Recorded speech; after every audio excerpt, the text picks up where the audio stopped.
I made about 30,000 Ghana Cedis this week alone selling digital products with Meta ads. And again, as I'm saying, the digital products that I'm selling are ebooks, and I'm selling it using only flyers. Now, I'm going to show you how exactly I was able to do this, so that if you intend to do this, you'd have a structured system as to how you're going to execute. First off, let me break down how much I spent running ads and how much I made on a daily basis. I'll put a screenshot up here, but on the 11th, I did 4,500. On the 12th, I did 6,256. On the 13th, I did 4,300. 14th, I did 6,000. 15th, I did 2,900. 16th, 1,587.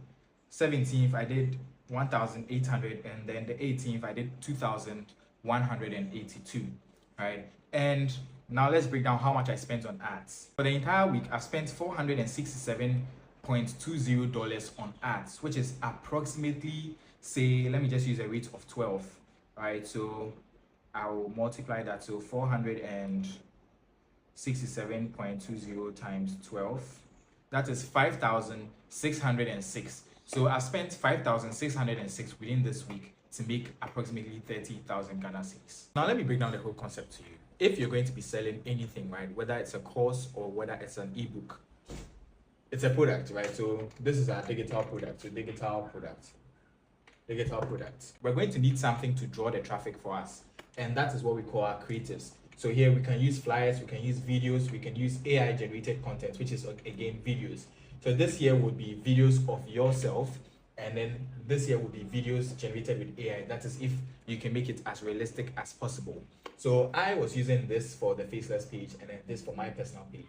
My personal page is separate from the Faceless page, right? So I'm trying to have different separate accounts so that I can track how much I make and how much I spend accurately.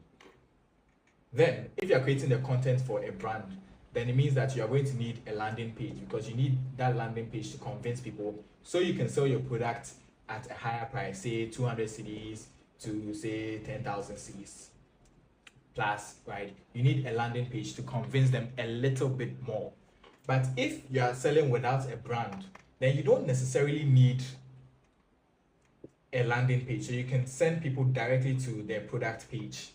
Now, this is where it becomes extremely important. You can have all this, but if you're not running ads, you're as good as someone who simply has a product but then the link in their bio.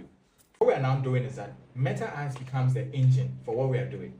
And even when you know how to run Meta ads, these are a couple of metrics that you should take note of, right? So your cost per purchase, how much it costs you when someone buys the product that you're selling, how much it costs you when they click, how much it costs you for every 1,000 people that see your ad, and how much your return on ad spend is, right? So here, for instance, I used to get about $2 per purchase, sometimes $1, sometimes less, sometimes higher. And cost per click, I mean it ranges, right? So the cost per click, I can't necessarily give a figure. With the cost per purchase, cost per 100 impressions, so with the cost per 1,000 impressions too, I can't necessarily give a figure. But with the return on ad spend, I could have like a return.